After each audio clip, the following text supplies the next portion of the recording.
Welcome back to my YouTube channel. എൻ്റെ പുതിയൊരു വീഡിയോയിലേക്ക് എല്ലാ കൂട്ടുകാർക്കും സ്വാഗതം. 1995 മുതൽ 2014 വരെ തുടങ്ങിയ ഈ വർഷങ്ങൾക്കിടയിലെ ഒരു ഇരുണ്ട അധ്യായത്തിലേക്കാണ് ഇന്ന് ഞാൻ നിങ്ങളെ സ്വാഗതം ചെയ്യുന്നത്. മറ്റൊന്നുമല്ല, എന്താണ് ധർമ്മസ്ഥല, ഇതിന് പിന്നിൽ പ്രവർത്തിക്കുന്നത് ആരാണ്, ദുരൂഹ മരണങ്ങൾക്കിടയിൽ ഒളിഞ്ഞിരിക്കുന്ന സത്യമെന്ത്.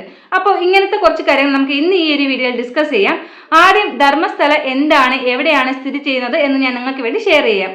കർണാടകയിലെ ഒരു പ്രശസ്ത നഗരത്തിന്റെ പേരാണ് ധർമ്മസ്ഥല എന്ന് പറയുന്നത്. അതുപോലെ തന്നെ അവിടെ പ്രശസ്തമായ ഒരു ക്ഷേത്രമാണ് ശ്രീ ധർമ്മസ്ഥല മഞ്ജുനാഥേശ്വര ക്ഷേത്രം എന്ന് പറയുന്നത്. അതുകൊണ്ട് തന്നെയാണ് നമ്മൾ പൊതുവെ ഈ ഒരു സ്ഥലത്തിനെ ധർമ്മസ്ഥല ക്ഷേത്രം എന്ന് വിശേഷിപ്പിക്കുന്നത്. ഇനി ഞാൻ നിങ്ങൾക്ക് ഈ ഒരു ക്ഷേത്രം ആരുടേതാണ് എന്ന് ഞാൻ പറഞ്ഞുതരാം.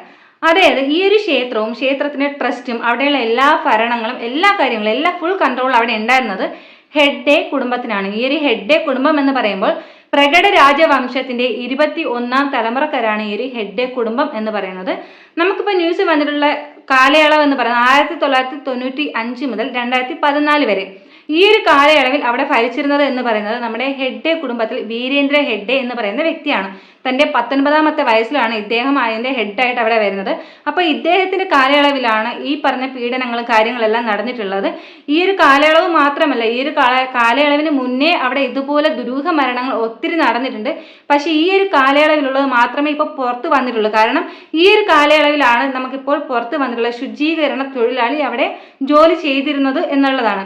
ഈ ഒരു കാലയളവിന് ശേഷം ഇദ്ദേഹത്തെയും ഇദ്ദേഹത്തിൻ്റെ കുടുംബത്തെയും അവർ സമ്മതിപ്പിച്ച്, അതായത് ഇവിടെ ഈ സ്ഥലത്ത് നിന്ന് പോകണം എന്ന് നിർബന്ധിച്ച് ആ ഒരു സ്ഥലത്ത് നിന്ന് പറഞ്ഞയക്കുകയായിരുന്നു. അപ്പോൾ അതിനുശേഷം അവിടെ എന്തൊക്കെയാണ് നടന്നിട്ടുള്ളത് എന്നുള്ളത് നമുക്ക് ഡീറ്റെയിൽ ആയിട്ട് നമുക്ക് അറിയില്ല. ഇപ്പോൾ അവിടുത്തെ ആ ഒരു ശുചീകരണ തൊഴിലാളി കൊടുത്ത ആ ഒരു മൊഴി പ്രകാരം DGP പ്രണബ് മൊഹന്തിയാണ് ഈ ഒരു കേസും കാര്യങ്ങളെല്ലാം അന്വേഷിക്കുന്നത്. അതായത് ഒരു SIT തന്നെ രൂപീകരിച്ചിട്ടുണ്ട്. അപ്പോൾ ഇനി നമുക്ക് നമ്മുടെ ഈ ഒരു ശുചീകരണ തൊഴിലാളി കൊടുത്തിട്ടുള്ള കാര്യങ്ങൾ എന്തൊക്കെയാണ് വെളിപ്പെടുത്തിയിട്ടുള്ളത് എന്നുള്ളത് ഞാൻ പറഞ്ഞുതരാം. അതായത് ഇദ്ദേഹത്തിന് കുറ്റബോധം കൊണ്ട് ഇദ്ദേഹത്തിന് ഉറക്കമില്ല, വീട്ടിൽ നിന്നൊരു സമാധാനമില്ല. അങ്ങനെയാണ് ഇദ്ദേഹം ഇപ്പോൾ പുറത്ത് വന്നിട്ടുള്ളത്. ഇദ്ദേഹം പറഞ്ഞിട്ടുള്ള കാര്യങ്ങൾ എന്ന് പറയുന്നത്, സ്കൂളിൽ പഠിക്കുന്ന കുട്ടികൾ, അതായത് കൂടാതെ സ്ത്രീകൾ, സ്കൂളിൽ പഠിക്കുന്ന കുട്ടികൾ, അവരുടെ കൂടെ സ്ത്രീകൾ, ഏകദേശം ഇങ്ങനെ 100ഓളം മൃതശരീരങ്ങൾ ഇദ്ദേഹം കുഴിച്ചു മൂടിയിട്ടുണ്ട്. അവരുടെ നിർബന്ധപ്രകാരം കുഴിച്ചു മൂടിയിട്ടുണ്ട് എന്നുള്ളത് വെളിപ്പെടുത്തിയിട്ടുണ്ട്. ഇതിൽ സ്ത്രീകൾ എല്ലാവരും തന്നെ പീഡിപ്പിക്കപ്പെട്ടിട്ടുണ്ടായിരുന്നു. പീഡനം എന്ന് പറഞ്ഞാൽ നമുക്ക് പുറത്ത് പറയാൻ പോലും പറ്റാത്തത്ര രീതിയിലുള്ള പീഡനമാണ്. അതായത് മുഖത്ത് ആസിഡ് ഒഴിക്കുക, നമ്മുടെ സ്വകാര്യ ഭാഗങ്ങളിൽ മണ്ണ് നിറയ്ക്കുക എന്നിങ്ങനെ ക്രൂരമായിട്ടുള്ള പീഡനത്തിന് ഇരയായ കുട്ടികളാണ്. അപ്പോൾ ഇത് ഇദ്ദേഹം പുറത്ത് പറഞ്ഞിട്ടുണ്ട്. രണ്ടാമത്തെ കാര്യം എന്ന് പറയുന്നത്, ഇദ്ദേഹത്തിനെയും ഫാമിലിയെയും ഞാൻ ആദ്യമേ പറഞ്ഞതുപോലെ ഇവിടെ നിന്ന് പോകണം എന്ന് ഇവരെ നിർബന്ധിച്ചു. അപ്പോൾ ഈ ഒരു രണ്ട് കാര്യങ്ങളാണ് ഇപ്പോൾ ഈ ഒരു വ്യക്തി പുറത്ത് പറഞ്ഞിട്ടുള്ളത്. മറ്റൊരു കാര്യം എന്ന് പറയുന്നത്, നമ്മുടെ ഈ ഒരു പീഡനത്തിലൂടെയുള്ള കൊലപാതകങ്ങൾ മാത്രമല്ല, ഈ സ്ത്രീകൾ അല്ലെങ്കിൽ കുട്ടികൾ മാത്രമല്ല ഇവർക്ക് ഇരയായിട്ടുള്ളത്. അതായത് ഈ ഒരു ധർമ്മസ്ഥല എന്ന് പറയുന്ന സ്ഥലത്ത് ഇവർക്ക് ആവശ്യമായിട്ടുള്ള ഭൂമി, ഏതെങ്കിലും വസ്തു ഇവർക്ക് ആവശ്യമാണെങ്കിൽ അവർ ചോദിച്ചിട്ട് ഇവർ കൊടുത്തില്ല എങ്കിൽ അവരെയും കൊന്നു. അതായത് ഒത്തിരി പുരുഷന്മാരെയും കൊന്നിട്ടുണ്ട്. ഒത്തിരി പുരുഷന്മാരെ കൊന്ന് അവരുടെ വസ്തുക്കളും ഇവർ കീഴടക്കിയിട്ടുണ്ട് എന്നുള്ളതാണ് ഇപ്പോൾ പുറത്ത് വരുന്ന ന്യൂസ് എന്ന് പറയുന്നത്. മറ്റൊരു കാര്യം, ഇപ്പോൾ ഇത്രയും ന്യൂസായി ഇത്രയും കേസ് കാര്യങ്ങളൊക്കെ നടക്കുന്നുണ്ടെങ്കിലും ഈ ഒരു കേസിനെ അടിച്ചമർത്താനും ഈ ഒരു കേസിന് മുന്നോട്ട് പോകാതിരിക്കാനും നമ്മുടെ രാഷ്ട്രീയക്കാരും കൂടാതെ രാഷ്ട്രീയക്കാരും കൂടാതെ ഇതിന്റെ പിന്നിൽ പ്രവർത്തിക്കുന്ന ഈ രാജകുടുംബമാണല്ലോ. അപ്പോൾ അവരൊത്തിരി നല്ല രീതിയിൽ ഇവര് ശ്രമിക്കുന്നുണ്ട്. പിന്നെ ഇതിലൊരു കാര്യം എന്ന് പറയുന്നത്, തെളിവ് നശിപ്പിക്കാതിരിക്കാൻ ഇവർ ഇത്രയും നല്ല ഹൈ ലെവൽ ടീം ആയതുകൊണ്ട് ഈ ഒരു കേസിന്റെ തെളിവ് കാര്യങ്ങളെല്ലാം നശിപ്പിക്കും എന്നുള്ളത് ബോധ്യമുണ്ട്. അതുകൊണ്ട് തന്നെ അതിനു വേണ്ടിയിട്ടും നല്ലൊരു സെക്യൂരിറ്റി ഗാർഡ്സ് ഒക്കെ അവിടെ ഓൾറെഡി പോലീസിന്റെ ഭാഗത്തുനിന്ന് സജ്ജമാക്കിയിട്ടുണ്ട്. അപ്പോൾ ഇനിയുള്ള കാര്യം എന്ന് പറയുന്നത്, ഈ ഒരു തെളിവെടുപ്പ് കാര്യങ്ങൾ എന്ന് പറയുന്നതാണ്. അതായത് ഇപ്പോൾ അവിടെ ഈ പറഞ്ഞ നമ്മുടെ അസ്ഥികൂടം ഓൾറെഡി കിട്ടിയിട്ടുണ്ട്. ഈ മാസം ജൂലൈ മാസം 28ാം തീയതിയാണ് ആദ്യമായിട്ട് തെളിവെടുപ്പിനായിട്ട് പോയത്. പക്ഷെ അന്ന് അവർക്ക് കാര്യമായിട്ട് ഒന്നും തന്നെ ലഭിച്ചില്ല.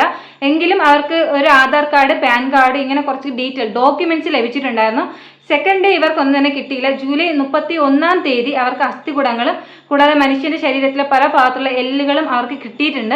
അതിൽ സ്ത്രീകളുടേത് മാത്രമല്ല പുരുഷൻ്റെതും കിട്ടിയിട്ടുണ്ട് എന്നാണ് നമുക്ക് അറിയാനായിട്ട് സാധിച്ചത്. അപ്പോൾ എന്തായാലും ഈ ഒരു മരണത്തിന്റെ ദുരൂഹതകൾ, അതായത് ഇദ്ദേഹം പറഞ്ഞതെല്ലാം ശരിയായിരുന്നു, ഒത്തിരി പേര് ഇവിടെ കുഴിച്ചിട്ടിട്ടുണ്ട്, ഒത്തിരി പേര് കൊല്ലപ്പെട്ടിട്ടുണ്ട് എന്നുള്ള കാര്യത്തിന് ഒരു സത്യസന്ധത, അതായത് ഒരു ജെന്യുവൻ ആയിട്ടുള്ള ഒരു കാര്യം ഇത് പുറത്ത് വന്നിരിക്കുകയാണ്. ഇനി എന്ത് നടക്കും എന്നുള്ള കാര്യം അറിയില്ല. പക്ഷേ ഈ ഒരു സമയത്ത് തന്നെ ആ ഒരു കാലയളവിൽ മിസ്സിംഗ് ആയിട്ടുള്ളവരുടെ ലിസ്റ്റ്, അതായത് ഒത്തിരി പേർ ഇവരെ പേടിച്ചിട്ട് പുറത്ത് പറയാതിരുന്നിട്ടുണ്ട്, കുറച്ച് പേരൊക്കെ പുറത്ത് വന്നിട്ടുണ്ട്. അപ്പോൾ ഇനിയും ആരുടെയെങ്കിലും കുഞ്ഞുങ്ങൾ അല്ലെങ്കിൽ ആരുടെയെങ്കിലും സഹോദരങ്ങൾ മിസ്സിംഗ് ആയിട്ടുണ്ടെങ്കിൽ അപ്പോൾ അവർക്ക് വേണ്ടിയിട്ട് അവർ പ്രത്യേകിച്ച് ഒരു സെല്ല് തന്നെ രൂപീകരിച്ചിട്ടുണ്ട് നമ്മുടെ പോലീസിൻ്റെ സൈഡിൽ നിന്നും. അതായത് മറ്റൊന്നുമല്ല, മിസ്സിംഗ് കേസ്. അപ്പോൾ ഇവർക്ക് രഹസ്യമായിട്ട് അവിടെ ചെന്ന് എൻ്റെ സഹോദരൻ അല്ലെങ്കിൽ എൻ്റെ മകൾ മരിച്ചു എന്ന് അവിടെ പോയി ഒരു കേസ് അവിടെ അവർക്ക് രജിസ്റ്റർ ചെയ്യുകയും കൂടാതെ അതൊരു DNA ടെസ്റ്റിലൂടെ അവരവരുടെ ബോഡി അവർക്ക് കണ്ടെത്താനായിട്ട് സാധിക്കുകയും ചെയ്യും. അപ്പോൾ ഇതാണ് ഈ ഒരു പ്രോസസ്സിംഗ് ആണ് ഇപ്പോൾ നടന്നുകൊണ്ടിരിക്കുന്നത്. ഈ ഒരു കേസ് ഇപ്പോൾ പുറത്തു വന്നാൽ ഒത്തിരി പേരാണ് പുറത്ത് വന്നിട്ടുള്ളത്, അതായത് ദൃക്സാക്ഷികളും കൂടാതെ ഇതിന് ഇരയായിട്ടുള്ളവരുമാണ്. ഞാൻ എല്ലാവരുടെ കാര്യം ഈ ഒരു വീഡിയോയിൽ ഞാൻ ആഡ് ചെയ്യുന്നില്ല, കാരണം ഈ ഒരു വീഡിയോ ഒത്തിരി ലെങ്ത് ആയിപ്പോൾ നിങ്ങൾക്ക് തന്നെ അറിയാം, ന്യൂസിലൂടെ നിങ്ങൾ ഡെയിലി കേൾക്കുന്നതാണ്. എങ്കിലും ഞാൻ ഒരാളുടെ കാര്യം ഞാൻ പറയാം. നമ്മുടെ അനന്യ ഭട്ടിൻ്റെ കുടുംബം ആണ്. അതായത് ഈ അനന്യ എന്ന് പറയുന്ന കുട്ടി എന്ന് പറയുന്നത് ഈ കുട്ടിയും കൂടെ കോളേജിൽ പഠിക്കുന്ന 2 വിദ്യാർത്ഥിനികൾ, ടോട്ടലി 3 പേരാണ് ഈ ഒരു ക്ഷേത്രത്തിൽ വരുന്നത്. ഈ ഒരു ക്ഷേത്രത്തിൽ വന്നതിന് ശേഷം ബാക്കി 2 കുട്ടികൾ അവിടെ ഹോസ്റ്റലിൽ അവരുടെ ഡ്രസ്സ് കാര്യങ്ങളെല്ലാം എടുത്തിട്ട് വരാമെന്ന് പറഞ്ഞു പോവുകയും ഈ അനന്യ എന്ന് പറയുന്ന കുട്ടി ആ ഒരു ക്ഷേത്രത്തിൽ നിൽക്കുകയും ചെയ്തു. ഈ ഒരു ബാക്കി 2 ഫ്രണ്ട്സ് ഇവർ ഡ്രസ്സൊക്കെ എടുത്ത് പാക്ക് ചെയ്തിട്ട് വരുമ്പോൾ ഈ ഒരു അനന്യയെ കാണാനില്ല. അവരവിടെ എല്ലാം അന്വേഷിച്ചിട്ട് കാണാനില്ലാത്തത് കൊണ്ട് ഈ ഒരു അനന്യ ഭട്ടിൻ്റെ കുടുംബത്തെ, അമ്മയെ ഈ ഒരു വിവരം അറിയിക്കുകയും അവർ ഇവിടെ വന്ന് ഈ ഒരു ഫോട്ടോ കാണിച്ച് ഈ ക്ഷേത്രത്തിൽ എല്ലായിടത്തും തന്നെ അന്വേഷിക്കുകയും ചെയ്തു. പക്ഷേ ഈ ഒരു കുട്ടിയെ പറ്റി ഒരു വിവരവും ഇവർക്കിത് ലഭിച്ചില്ല. അങ്ങനെ ഇരിക്കുമ്പോഴാണ് ഈ ഒരു ക്ഷേത്രത്തിൻ്റെ അവിടെ നിന്ന് ഒരാൾ ഈ അനന്യ ഭട്ടിൻ്റെ അമ്മയോട് വന്ന് പറഞ്ഞു, ഈ ഒരു കുട്ടിയെ ഈ ക്ഷേത്രത്തിനുള്ളിലോട്ട് 3 പേര് വലിച്ചിഴച്ചു കൊണ്ടുപോകുന്ന കണ്ടായിരുന്നു, അവരെ ആ കൊച്ചിനെ കൂട്ടിക്കൊണ്ട് പോകുന്ന കണ്ടായിരുന്നു എന്ന് പറയേണ്ടായി. അപ്പോൾ ഈ ഒരു കേസ് വെച്ചിട്ടും ഈ ഒരു തെളിവിൻ്റെ അടിസ്ഥാനം വെച്ചിട്ടും ഈ ഒരു കുട്ടിയുടെ അമ്മ നല്ല രീതിയിലുള്ളൊരു അന്വേഷണം നോക്കി. പക്ഷെ അത് അവിടെ നടന്നില്ല. ആ ഒരു കുട്ടിയെ പറ്റി ഒന്നും തന്നെ കിട്ടിയില്ല എന്ന് വേണം പറയാൻ. അവസാനം ഈ ഒരു കുട്ടിയുടെ മാതാവിനെയും ഈ ഒരു ക്ഷേത്ര കമ്മിറ്റിക്കാർ അവർ ഭീഷണിപ്പെടുത്തി അവിടെ നിന്ന് പോകണം എന്ന് പറഞ്ഞ് ഭീഷണിപ്പെടുത്തി പറഞ്ഞു വിടുകയാണ് ഉണ്ടായത്. മറ്റൊരു കാര്യം എന്ന് പറയുന്നത് 2015 വരെ ഈ ഒരു സ്ഥലത്ത് ഒരു പോലീസ് സ്റ്റേഷൻ പോലും ഉണ്ടായിരുന്നില്ല എന്നുള്ളതാണ്. അതായത് ഇവിടെ വരുന്ന ഒരു മിസ്സിംഗ് കേസായാലും അല്ല എന്ത് കേസായാലും ഇവർക്ക് പരാതിപ്പെടാനായിട്ട് ഒരു പോലീസ് സ്റ്റേഷൻ ഇല്ല. 2016 ആദ്യമായിട്ട് ഈ ഒരു സ്ഥലത്ത് ഒരു പോലീസ് സ്റ്റേഷൻ തന്നെ വരുന്നത്. അപ്പോൾ ഇതാണ് ഈ ഒരു കേസിനെ പറ്റി എനിക്ക് കിട്ടിയ ഇൻഫർമേഷനും കൂടുതൽ ഡീറ്റെയിൽസും എന്ന് പറയുന്നത്. പിന്നെ ഞാൻ ഈ ഒരു വീഡിയോയിൽ ആഡ് ചെയ്ത മറ്റൊരു കാര്യമുണ്ട്. ഈ ഒരു സബ്ജക്റ്റ്, അതായത് നമ്മുടെ ധർമ്മസ്ഥലയിലെ ഈ ഒരു കൊലപാതക കാര്യങ്ങളൊന്നും നമ്മുടെ അധികം വ്ളോഗേഴ്സ് ഒന്നും അതായത് നമ്മുടെ യൂട്യൂബിലെല്ലാം അധികം വീഡിയോസോ കാര്യങ്ങളൊന്നും ഇറക്കുന്നില്ല ആരും. അതിന് കാരണം മറ്റൊന്നുമില്ല, അതിനൊരു കാരണം കൂടെ ഉണ്ട്. അതുകൂടെ പറഞ്ഞിട്ട് ഞാൻ എന്തായാലും ഈ ഒരു വീഡിയോ വൈൻഡപ്പ് ചെയ്യാം. അതായത് മറ്റൊന്നുമല്ല, നമ്മുടെ ഈ ഒരു കേസിനെ പറ്റി, അതായത് നമ്മുടെ ഈ ഒരു ധർമ്മസ്ഥല ഈ ഒരു സംഭവത്തെ പറ്റി നമ്മുടെ ഒരു 24 മിനിറ്റ് ദൈർഘ്യമുള്ള ഒരു വീഡിയോ കണ്ടന്റ് ക്രിയേറ്റ് ചെയ്തിട്ടുണ്ടായിരുന്നു. ഈ ഒരു വീഡിയോ യൂട്യൂബിൽ ഇട്ടതോടെ ഏകദേശം 3.1 ദശലക്ഷം ആളുകൾ ഈ ഒരു വീഡിയോ വാച്ച് ചെയ്യുകയും ഇതിനെതിരെ നമ്മുടെ ഓഗസ്റ്റ് മാസം 1-ാം തീയതി നമ്മുടെ കർണാടകയിലെ ആഭ്യന്തരമന്ത്രിയായ ജി പരമേശ്വരൻ എന്ന് പറയുന്ന വ്യക്തി ഒരു പ്രസ്താവന നടത്തുകയുണ്ടായി.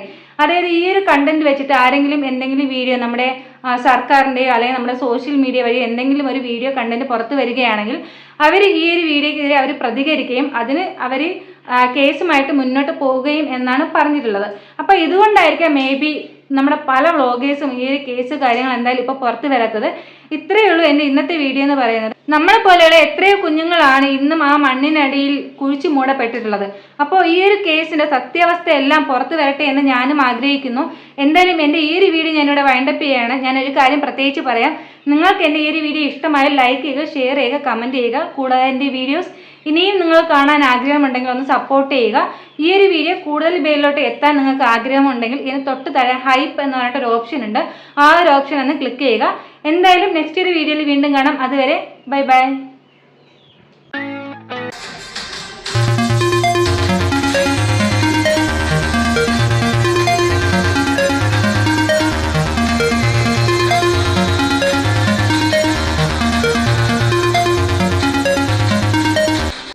Hello friends, welcome back to my